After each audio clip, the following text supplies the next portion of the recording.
Voy a compartir pantalla. En breves minutos estaremos empezando.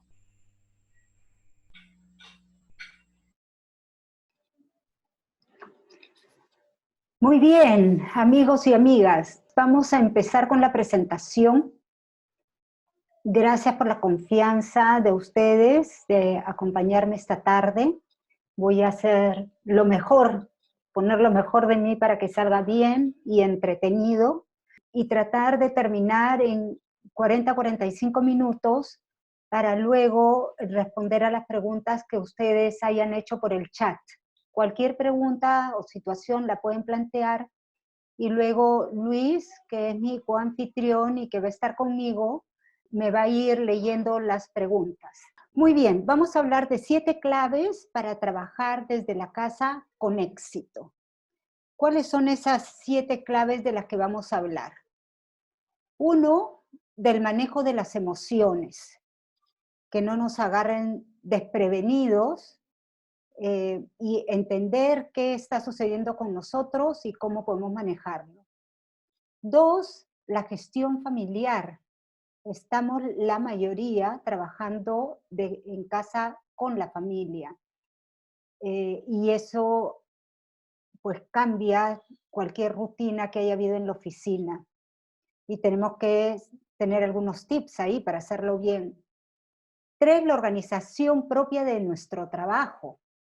4, empezar con lo importante.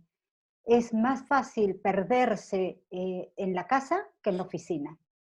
5, relaciones con jefes, colegas, clientes, proveedores, con la gente que normalmente tenemos que trabajar.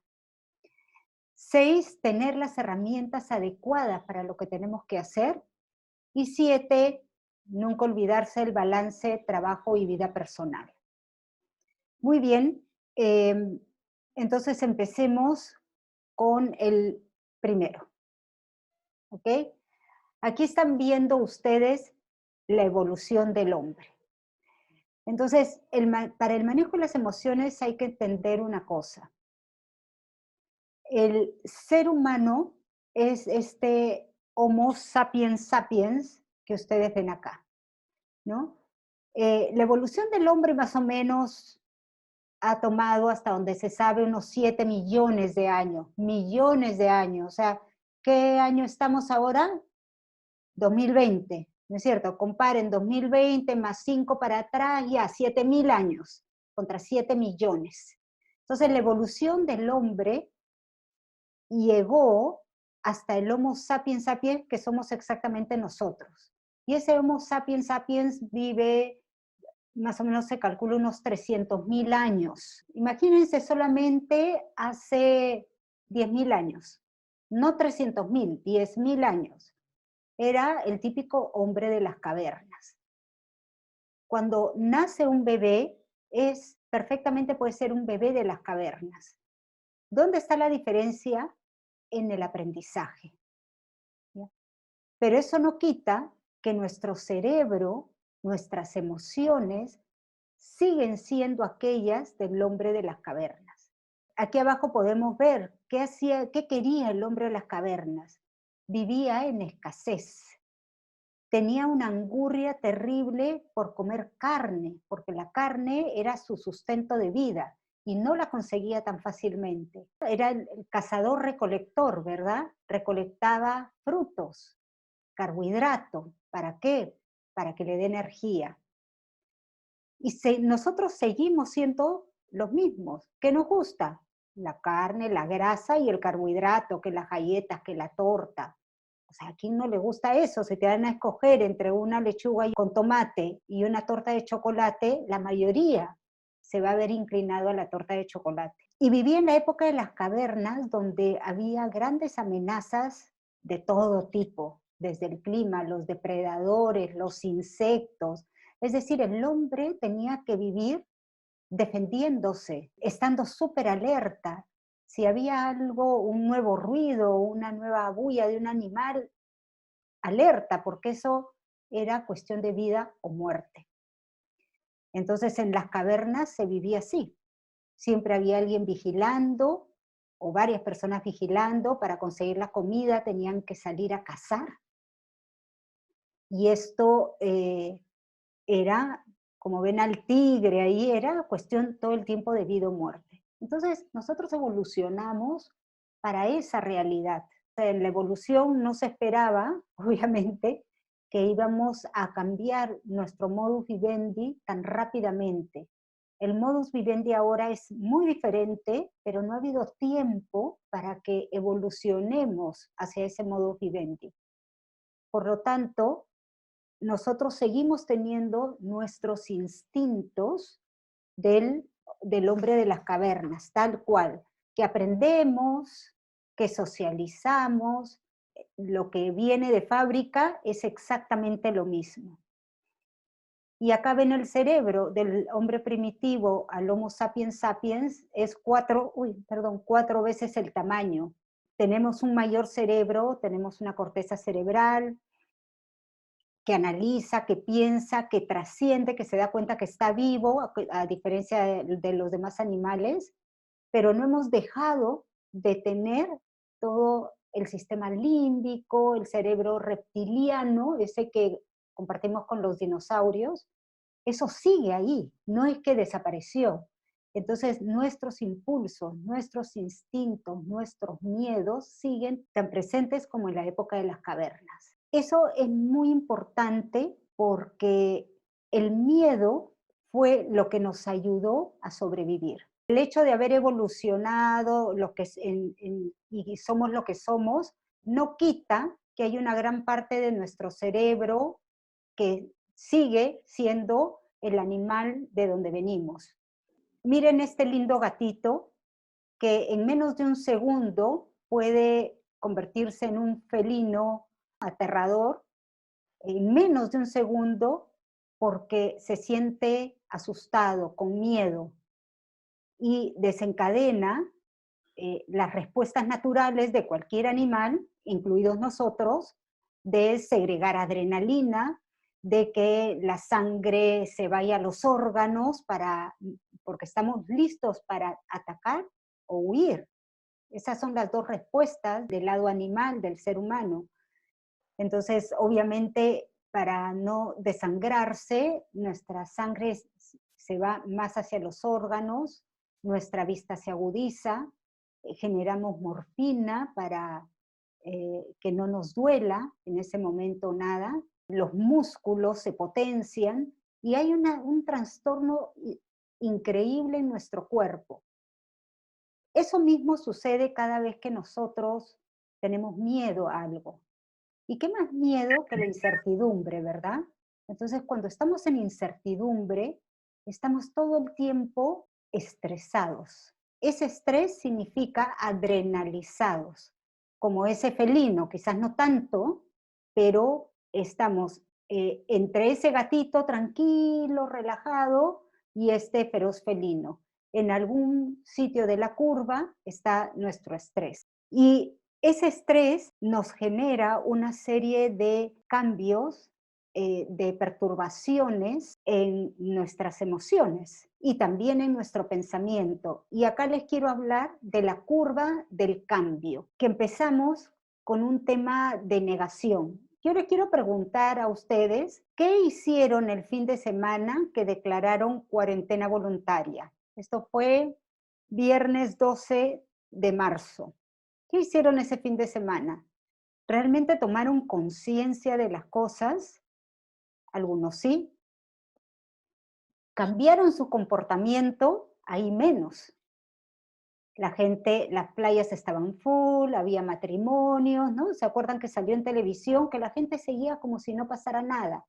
Pero la gente sabía que estaba pasando algo, ¿ya? Y lo que pasa es que hago énfasis, es la curva emocional del cambio.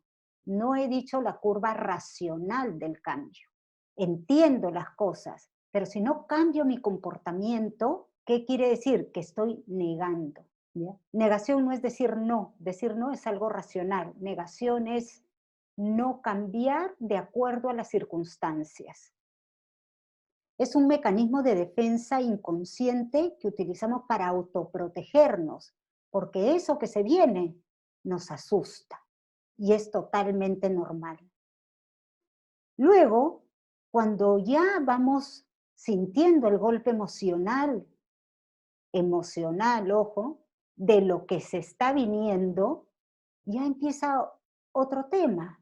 Ya no lo puedo negar porque ya llegó a mí, ya está en mí, pero me da cólera, busco un chivo expiatorio porque toda esa cólera, ¿cómo la canalizo? Critico el gobierno, critico a mi vecino, critico a mi empleador, critico a todo el mundo, todo me molesta, se exacerban los sentimientos, me pongo un poco como ese felino atroz, eh, que en el fondo es miedo, pero lo vamos, digamos, canalizando de diferentes maneras. Y llega un momento que puede ser hasta caótico, ¿no? Donde podemos deprimirnos, donde podemos tirar la toalla, donde no le vemos salida a la situación, para luego ir poco a poco empezando a ver ciertas oportunidades en el camino, a decir, bueno, ya esto está pasando, igual no puedo salir, igual eh, me quedé sin trabajo, no me quedé sin trabajo, voy a buscar trabajo, voy a empezar a tomar acciones para sobreponerme a esta situación, la que sea que le ha sucedido, y empiezas a ver cierto positivismo, un poquito más de calma, más curiosidad, empiezas a explorar, empiezas a tomar acciones. Muchos estamos en esa parte, ¿no? Pasando del caos a tener que tomar acciones, porque si no, no sobrevivimos. Hasta que poco a poco llega la nueva normalidad, que es ahí donde me voy a instalar por un tiempo, porque esta realidad, digamos, no ha venido y se va a ir ahorita, ni se va a ir el 30 de junio, sino que es probable que dure por lo menos hasta fin de año. Entonces, si no tomo las medidas necesarias para mi sobrevivencia ahora, después va a ser más difícil. Solamente repito una cosa, es curva emocional del cambio. Mi pensamiento puede estar muy estructurado, todo analizado, puedo hacer una nueva estrategia de negocio, todo. Pero no se olviden que junto a ese pensamiento hay una gran emoción y vamos a ver cómo esa emoción puede jugarnos pasadas. Entonces, lo más importante es saber que está bien sentirse mal. Si alguien me dice, me estoy sintiendo mal, fastidiado, perturbado en esta situación, yo voy a decir, es una persona normal, que se conecta con sus sentimientos y está expresándolos de una manera constructiva, en vez de decir, no, es que mi esposa, es que mi esposo, es que el presidente, es que... ¿Eso qué significa? Yo no asumo mi sentirme mal, pero sí lo veo en los demás, que mis hijos, que qué sé yo, ¿no? Entonces, tú, ¿dónde estás viendo el mayor problema? ¿Dónde estás sintiendo el dolor? ¿Por otros? ¿O lo estás sintiendo dentro de ti por una situación que tú no la pediste ni nadie la pidió? ¿Ok? Eso hay que preguntarse y muy, muy importante. Muy bien, el siguiente punto. El tema de la gestión familiar. Obviamente, trabajar en casa es un reto increíble porque de pronto estamos en una situación totalmente anormal para nosotros. Digamos, mucha gente que conozco tiene hijos pequeños, la mamá y el papá trabajaban en oficina, ahora los dos están en casa con 2 o 3 hijos que ya no van al colegio, ni van al nido, ni nada, sino que están estudiando en casa, y muchos sin la ayuda que tenían algunas veces por semana, o quizás tenían una empleada en su casa, o qué sé yo, tampoco está. Entonces, ha cambiado abruptamente la vida para todos. Y yo les pregunto, ¿a quién le afecta más esto? Cuando pasa eso en una familia, los más afectados son los niños. Y de ahí en adelante el que más cambia, ¿no? Más grande el cambio, más grande la afectación y la perturbación. Entonces aquí tengo unos tips para tratar de organizar tiempo y espacio en casa.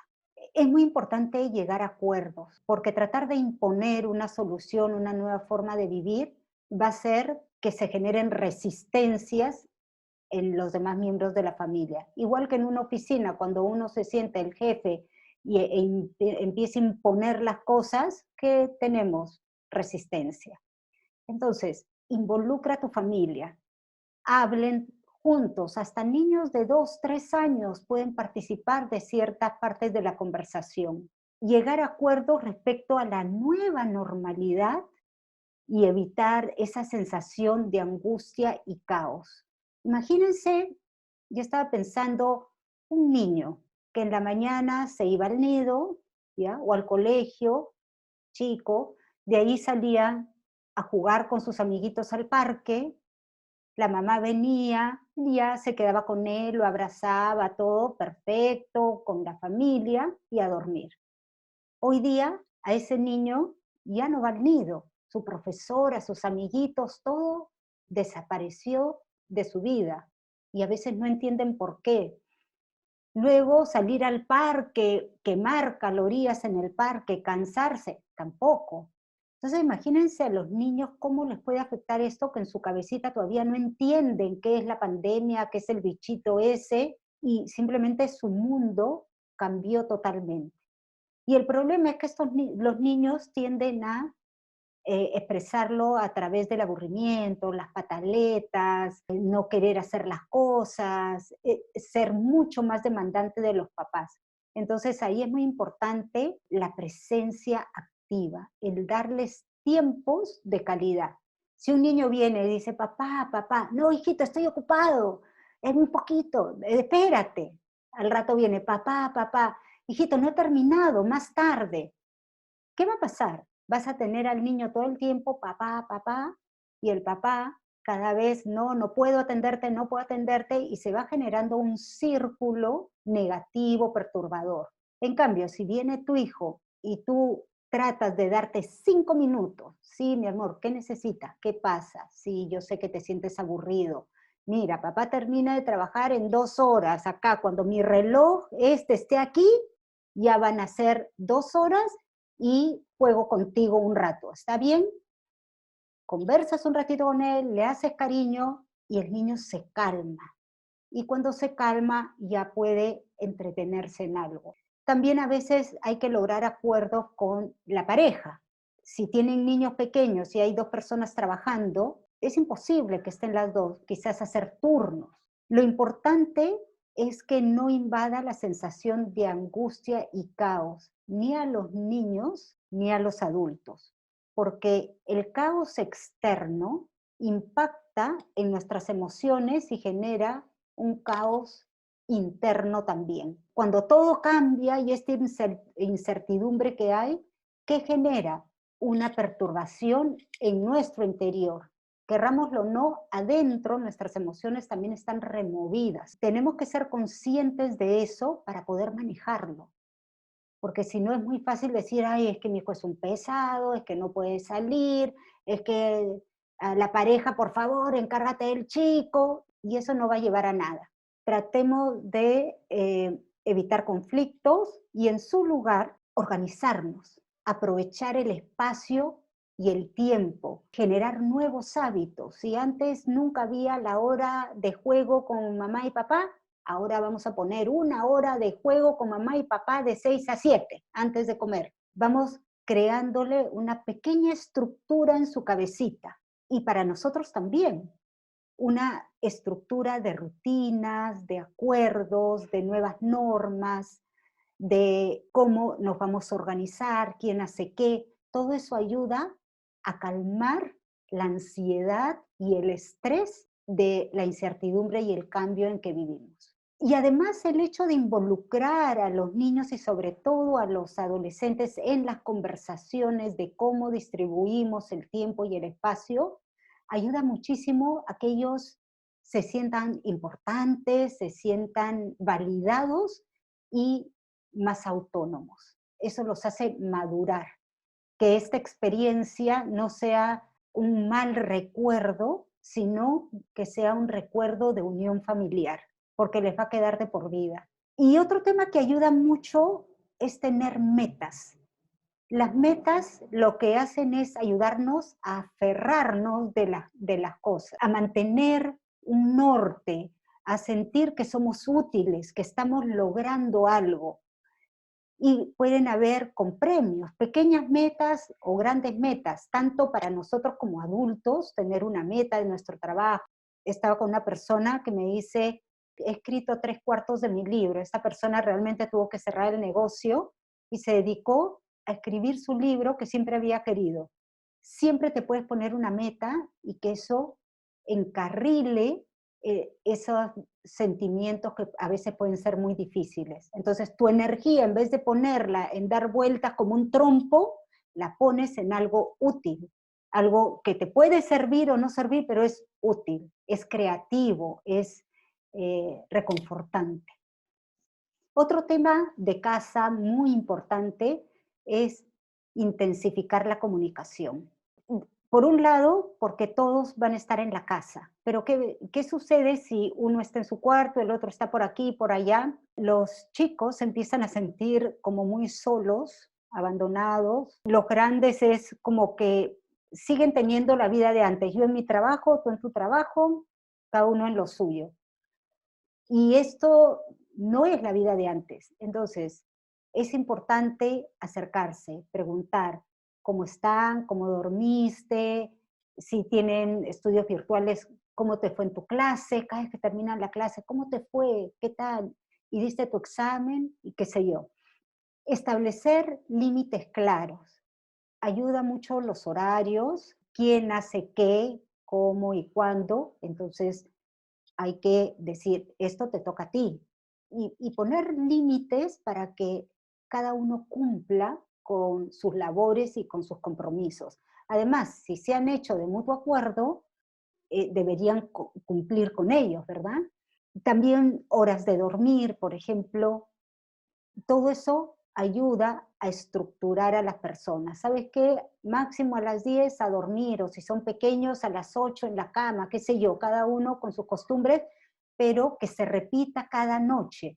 Hay que ser más papistas que el Papa en momentos de gran incertidumbre, porque estas son las anclas que te van a mantener estable, ¿ya? Tus horarios, porque ya eso del nido todos los días de tal hora a tal hora ya no hay. Entonces, ¿qué hay en lugar de eso? Recortarle a los chicos las normas. Los chicos se olvidan muy rápidamente. Y ahora hay una norma de lavarse las manos, ahora hay una norma de no salir, ahora hay una norma de hacer la tarea en casa, solos, ahora hay una, ¿no? Han cambiado las normas y por lo tanto hay que recordarlas permanentemente. Y bueno, como les dije, abrir espacios de diálogo, evitar cualquier tipo de agresión, aunque a veces nos provoque estrangular a nuestros hijos, es normal, ¿no? Sobre todo cuando estamos cargados. Simplemente hay que aprender a respirar, calmarse y tomar conciencia que gritando o agresivamente no vamos a lograr nada, ¿no? Y bueno, siempre adaptar la comunicación a las diferentes edades. Y finalmente, todo esto con flexibilidad, creatividad y afecto. Flexibilidad no en el sentido de que si tu hijo llora ya lo dejo que se acueste tarde, no. ¿Cómo es la flexibilidad? Hay una norma, te acuestas a las 8, pero mira, hiciste una siesta larguísima y con esa siesta entiendo que hoy día a las 8 no tengas sueño. Por este día excepcionalmente voy a dejarte hasta las 8:30. No, papá, mamá, que hasta las 9. Ahí negocias. Pero hay una justificación por la cual se puede hacer una excepción. Si no hay justificación, la excepción te va a salir muy cara. Esto aplica a la familia, pero también en el trabajo. Ser creativo porque ahora todo lo tenemos que hacer en la casa. Ya no hay me lo llevo al parque, a que corra, a que monte bicicleta, a que me reúno con mis amigos, con chicos de la misma edad. Ya no hay nada de eso. Entonces tenemos que apelar a nuestra creatividad y a Google. En Google, ejercicios divertidos para niños de tal año, 1500. Entonces, no hay excusa para no encontrar, digamos, cosas creativas. Obviamente le vas a tener que dedicar más tiempo a tus hijos, de cualquier edad. Los míos son grandes igual les tengo que dedicar más tiempo porque están más perturbados que yo, obviamente. Y afecto, cariño, afecto, paciencia. Yo apliqué eso, al principio quería estrangular a mi hijo de 17 años y dije, no, Iris, paciencia, si voy a confrontarlo va a ser peor. Y me comí, como dicen los gringos, algunos sapos, pero de ahí pasaron 2 semanas y él mismo reaccionó. Y ahora, por primera vez, tengo un chico que se sienta a la mesa con nosotros, cosa que ya había desaparecido. Y conversa, cosa que ya me había olvidado que eso existía. Funciona, créanme que funciona. Muy bien, ahora vamos a lo que más les interesa. Organiza tu trabajo en casa. Esto es fundamental porque cuando uno está en casa no se va a organizar de la misma manera que en la oficina. Entonces, ¿cuáles son los principales tips? Uno, prepara tu espacio y tus rutinas. Las rutinas no solamente te van a ayudar a ti, le van a ayudar a tu familia para que ellos sepan en qué momento pueden contar contigo, en qué momento tú tienes que estar solo trabajando. Es un acuerdo de familia que mamá o papá van a trabajar en este sitio y nadie los va a interrumpir, por ejemplo, en toda la mañana. Y organiza tu espacio de manera que estés cómodo, que no te lesiones, que tengas lo que necesitas a la mano y no tengas que estar buscando aquí y buscando allá, que tengas tus prioridades a la mano para que cuando te distraigan puedas volver a donde estabas. Entonces, espacio y rutinas, escríbelas, tenlas ahí puestas. Fija tus prioridades. Claro, ya no vas a tener quizás un jefe al costado que te está, oye, esto, no, no, mejor ahora lo otro. Lo más probable es que tengas mucho más autonomía en tu trabajo y por ende mucho más responsabilidad de tú fijar qué vas a hacer, cuándo, cómo. Entonces es muy importante que analices qué es importante y qué es urgente. Es más, tengo un curso de gestión del tiempo y productividad, pero bueno, ese es tema aparte. ¿Qué es importante? ¿Qué es urgente? Lo importante es aquello que agrega valor a tu trabajo. Y lo urgente es aquello que no puede esperar. Entonces, pregunto, ¿por dónde empiezas? Exacto, por lo importante y urgente. Luego, mata algunos urgentes no muy importantes y céntrate en los temas importantes no urgentes. Aquellos como la estrategia, planificación, conversaciones difíciles, un trabajo largo, esas cosas que agregan gran valor a tu trabajo, pero que necesitan concentración, tiempo, esfuerzo. Ten claras tus prioridades para que el zamaqueo de las interrupciones, teniendo a todo el mundo cerca, no te desvíe del camino. Puedes salirte un poquito, regresar a tu carril hacia esa meta que quieres cumplir. No procrastines. Es importante tomar algunos recesos, pero con tiempo. Recesos hasta de 5 minutos no te sacan totalmente de tu concentración. Son sanos. Párate, hazte un café, regresa, vas al baño, vas a hacer algún encarguito, cosas que te saquen un ratito para descansar, pero regresas inmediatamente.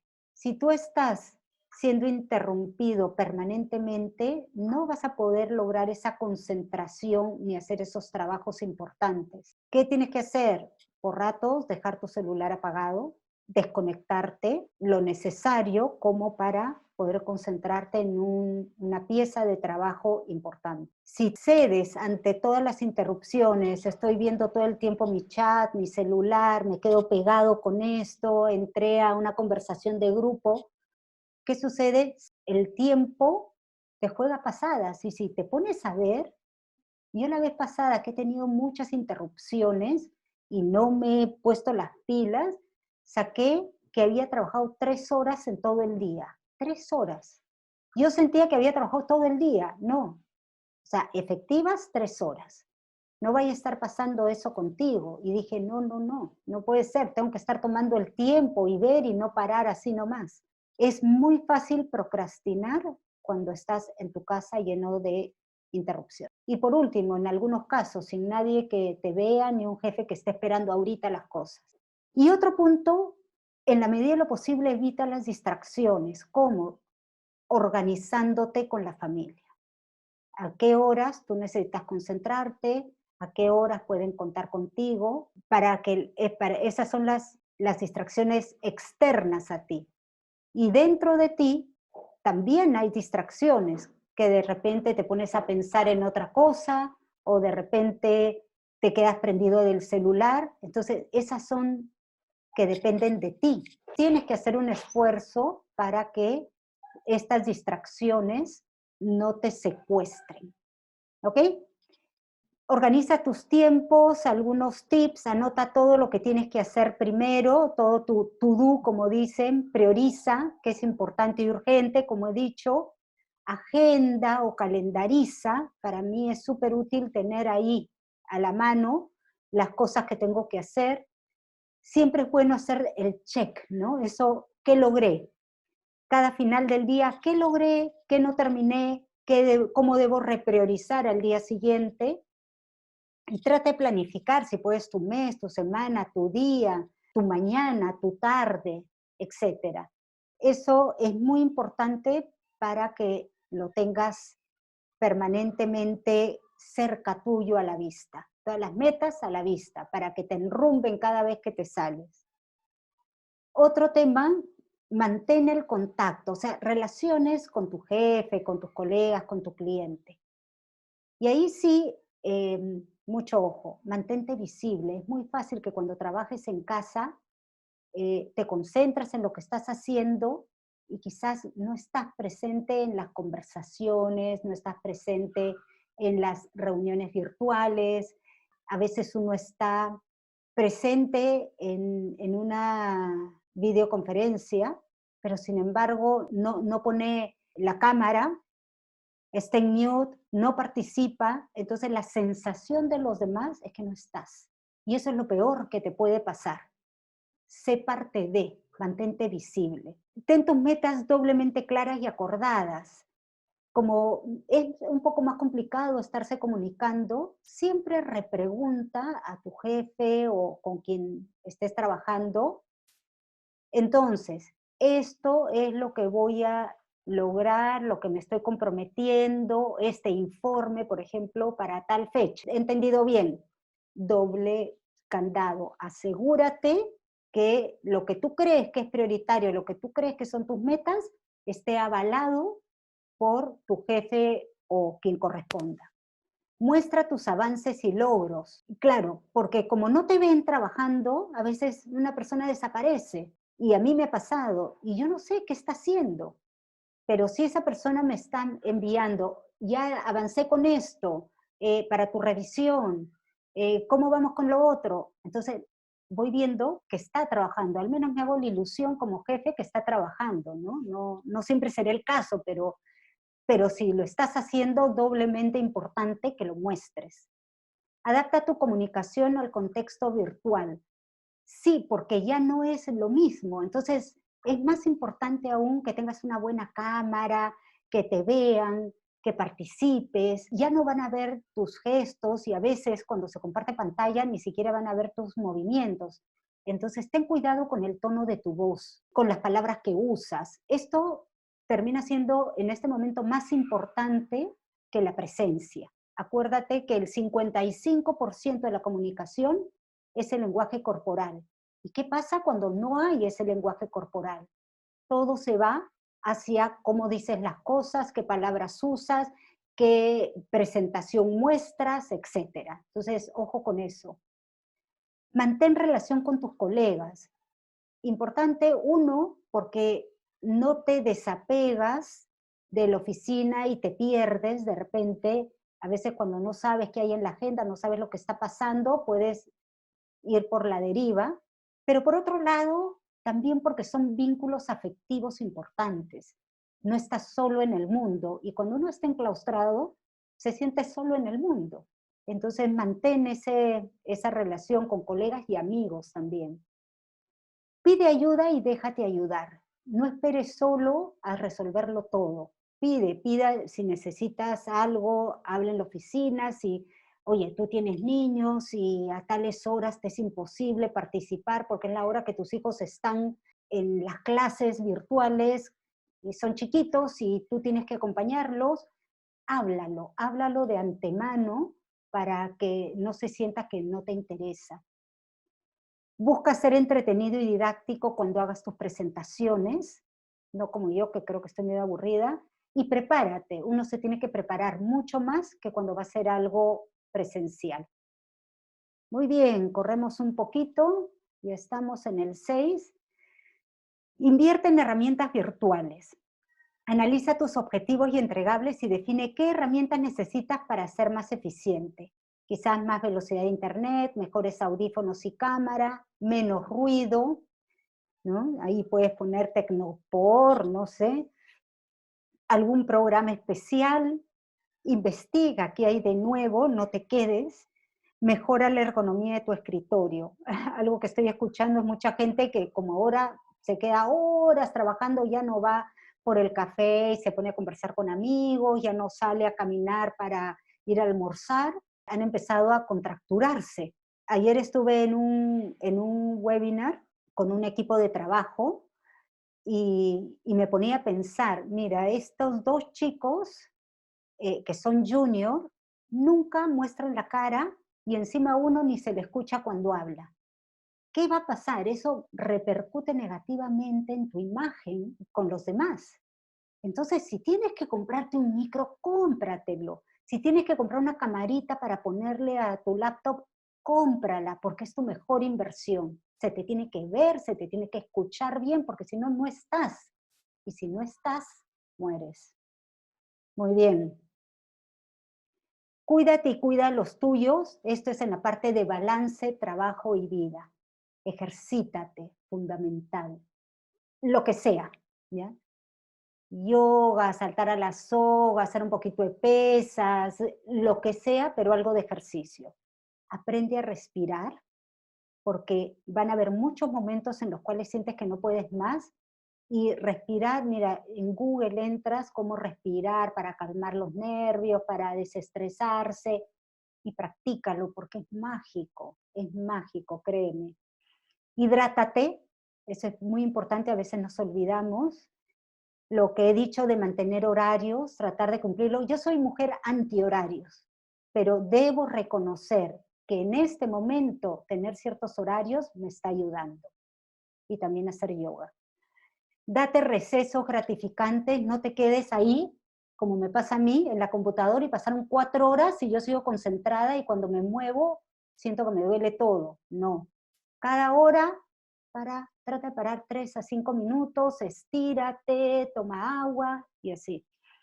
Haz pausas activas, desconéctate a cierta hora, ponle coto al trabajo y di, no, ahora aunque sea veo televisión, escucho música, estoy con mi pareja, estoy con mis hijos, lo que sea, pero tengo que poner fin, porque a veces nos pasa que decimos, ya, los chicos se durmieron 3 de la mañana y siguen trabajando.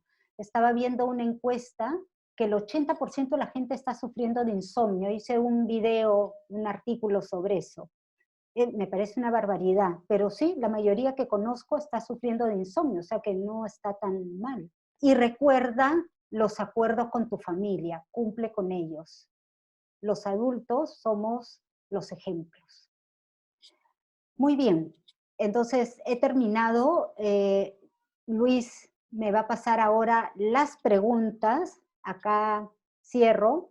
He dejado a la derecha el correo donde nos pueden escribir y en Instagram y en Facebook estoy subiendo como píldoras de diferentes temas relacionados a trabajo y cuarentena que si me siguen son gratis y todo, entonces siempre ayuda a pensar. Al menos varias personas me han dicho, oye, leí esto, me sirvió, ¿no? Cuida tu dinero, cosas así, presencia activa, y esos temitas que van cayendo de a pocos y que uno los piensa y te ayudan.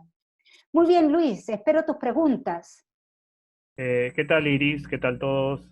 Bueno, en primer lugar, quería compartir brevemente mi experiencia como home office, porque yo, muy brevemente, yo estuve trabajando trabajando como home office desde el año 2008 hasta la fecha, ¿no? O sea, me adelanté un poco en el tiempo porque, bueno, felizmente estuve trabajando en ese entonces en una empresa transnacional y mis jefes estaban en Estados Unidos. Entonces, la mayor dificultad de todas las que has mostrado, Iris, que yo las valido totalmente, las 7 que has mostrado, es justamente encontrar un punto de equilibrio con la familia, ¿no? Llegar a acuerdos, porque te ven ahí trabajando y te dicen, oye, no puedes ir a comprar esto, llévame a tal sitio, tal cosa, y te sacan de lo que estás haciendo, ¿no? Entonces, ese punto me parece clave dentro de todos los que has mencionado para lograr poder trabajar en forma eficiente. Y ahora sí, pasando a las preguntas, tenemos una pregunta de Cindy Smith que dice, ¿qué técnicas podemos realizar para administrar efectivamente nuestro tiempo entre el trabajo y la casa? Claro, Cindy, eso depende mucho de las necesidades de la casa, pero la mejor técnica que te puedo sugerir es horarios y acuerdos, ¿ya? Porque el horario, uno, te ayuda a medir cuánto realmente estás trabajando efectivamente, y por otro lado te ayuda a que no te interrumpan tanto porque están esperando a la hora que tú te has comprometido para hacer un break. Por ejemplo, voy a parar de 1 a 2, ahí almuerzo y atiendo lo que he ofrecido para mi pareja o mis hijos. Eso principalmente. Y tener tu horario ahí a la mano, tratar de cumplirlo, porque no solamente estás tú, ¿no? Si uno está solo, en fin, pero la mayoría estamos con familiares que nos necesitan. Muy bien, ¿otra pregunta? Sí, la siguiente pregunta viene de María del Carmen Galíndez, que dice, es una buena idea generar espacios de reuniones sociales con los compañeros de trabajo, aparte de las reuniones de trabajo, digamos, para conversar. Sí, la verdad que sí, yo lo he experimentado. Reuniones que pueden ser 1 hora, pero es el hecho de no estar hablando de trabajo, sino compartir cómo te va a ti, cómo haces esto. Eso te da un sentido de comunidad, de que no estás solo, te acompaña, como un sentido de pertenencia. Es bonito, yo sí lo recomiendo. No, no digo todos los días, pero sí una vez por semana tenemos, es más, hay personas que cada uno se prepara su traguito y brindan y van con un piqueo y van conversando entre todos. Funciona muy bien. Ok, la siguiente pregunta es de Wilmer, dice, ¿cuál es la clave del éxito para encontrar oportunidad laboral en época de crisis como la que actualmente estamos pasando? Ah, buena pregunta. Hace tiempo que no estoy en reclutamiento y selección, pero hay algo muy importante, estudia el mercado. Hay varios ganadores de esta crisis en el mercado, todo lo que es salud, todo lo que es insumos. La minería sigue con golpes, pero sigue. Entonces, es muy importante mantenerte actualizado en qué sectores están necesitando gente. Y lo otro, no trates de, en este momento, conseguir el trabajo de tu vida. Quizás sea un trabajo que no te gusta mucho, que no era lo que tú querías, pero ¿sabes qué? Estamos, como dijo un inglés en una entrevista, estamos en guerra contra un virus. Entonces, cuando uno está en guerra no se puede poner tan exquisito. Consigue un trabajo y después que todo esto pase ya te reubicarás. Y siguen funcionando todas las plataformas virtuales, siguen funcionando LinkedIn, veo que pasan cualquier cantidad de ofertas de trabajo, o sea que hay sectores que se están reforzando porque han crecido un montón. Espero que te ayude. Perdón, está en mute. Nos pregunta Ana María, ¿podrías profundizar en la importancia de la voz en la comunicación virtual? Yo hasta trato de hacer ejercicios de vocalización, miren en Google, porque como has sacado un 55% del lenguaje corporal, muchas veces tú tienes que presentar algo, hablar, y ni siquiera sale tu videíto, nada. A veces sí estás ahí en una esquinita, pero ni siquiera te ven. Entonces tu voz, la manera que hablas o la presentación que pongas, se vuelve todo.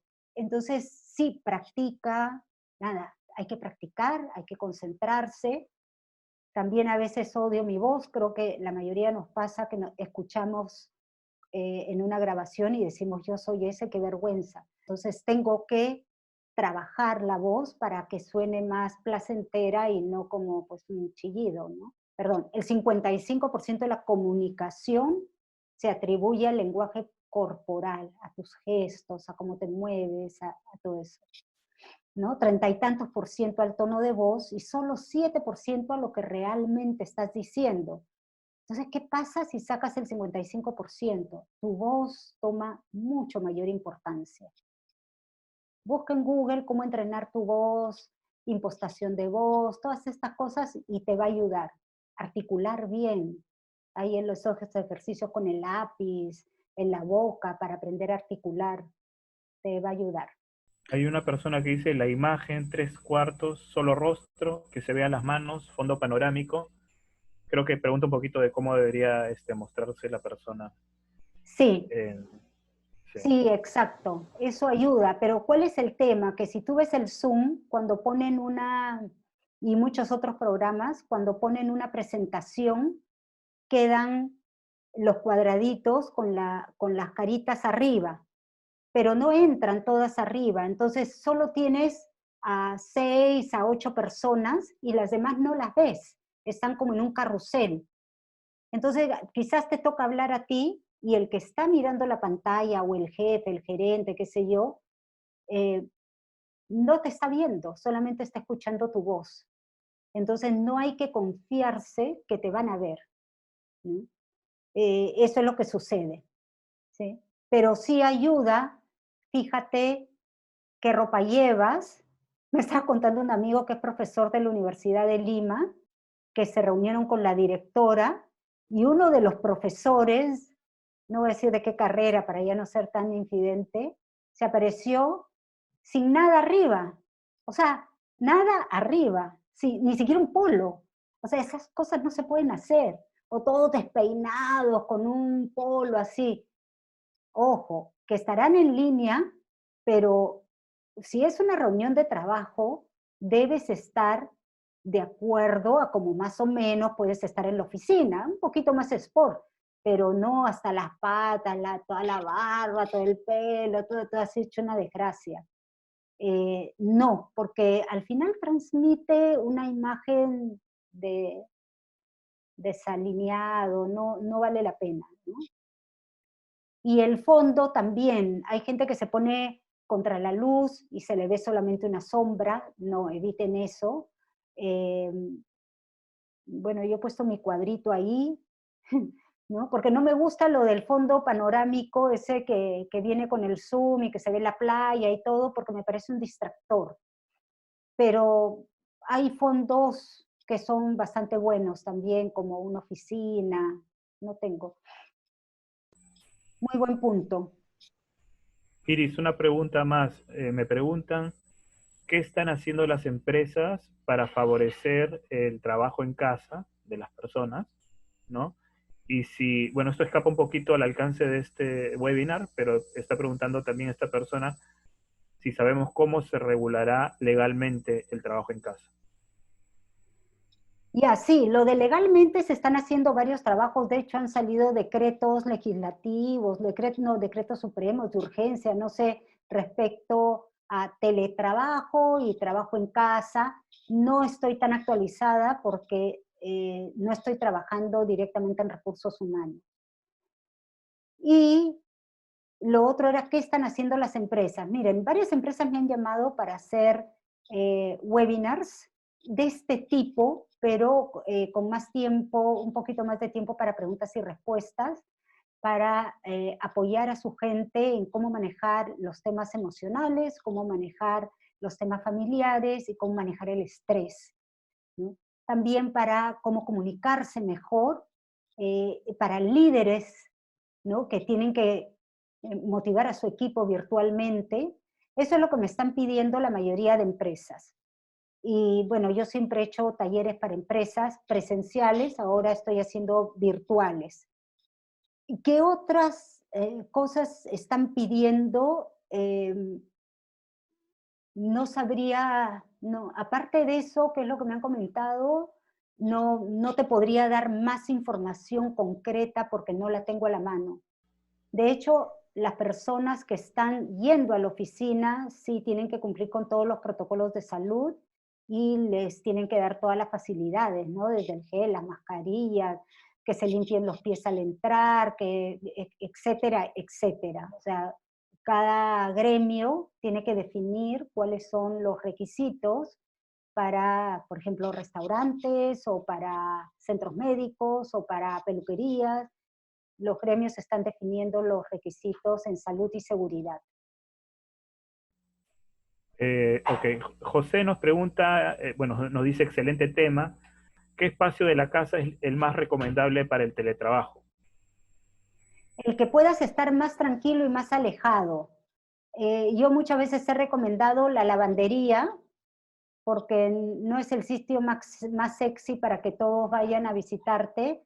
Si te sientas en la sala, el comedor, en tu cuarto, vas a tener a la gente entrando y saliendo todo el tiempo. Y generalmente la lavandería está un poco más alejada y hay de por medio una cocina. Pero realmente, en verdad, depende de la casa. Hay gente hasta que tiene un escritorio ya, o gente, por ejemplo, si uno no tiene pareja, o tu pareja no anda mucho en el dormitorio, podría ser tu dormitorio.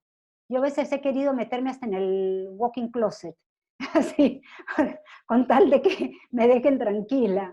En el baño, no importa, pero sí, me ha resultado mejor la lavandería y he visto que varias personas también. Ok, Álvaro nos dice, ¿qué opinas acerca de los servicios de consultoría empresarial en general que ahora se brindan en línea? Sin embargo, las empresas no lo perciben igual que el presencial. Es cierto, es cierto.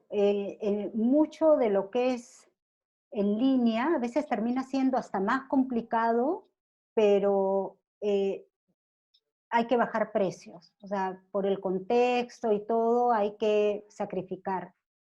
Bueno, de alguna manera también uno se ahorra, por ejemplo, cuando iba a SPM, ¿no? Más de una hora para ir, más de una hora para regresar, para estar 45 minutos a una reunión. Entonces, también, uno, hay que adecuarse al mercado. Dos, ver algunas partes positivas del tema, que te ahorras en transporte, que es tiempo, es horas hombre, horas cerebro, ¿no? Pero sí es cierto, la consultoría ha bajado muchísimo. Bueno, es más, hasta la consultoría, cosa que no me había imaginado, pero estaba hablando con un amigo que digitaliza las empresas, que uno diría, pues es el momento que todo el mundo tiene que ir a digital, todo el mundo tiene que poner su e-commerce, y este chico vende soluciones de e-commerce, las empresas lo están dudando, no saben, no, es que cuesta, no quiero arriesgarme. Dios mío, digo yo, ¿qué están esperando a quebrar? Entonces, sí, miren, hasta eso que yo pensé que estaría de subida, no está de subida todavía. Muy bien, no hay más preguntas, Iris. Ahora sí creo que podemos terminar la Sí, reunión. ya me pasé el tiempo, disculpen. Muchísimas gracias y ya saben dónde encontrarme para cualquier cosa. Muy bien, hasta luego. Mucha Gracias, Iris. suerte. Hasta luego a todos. Gracias a todos. Bye, bye.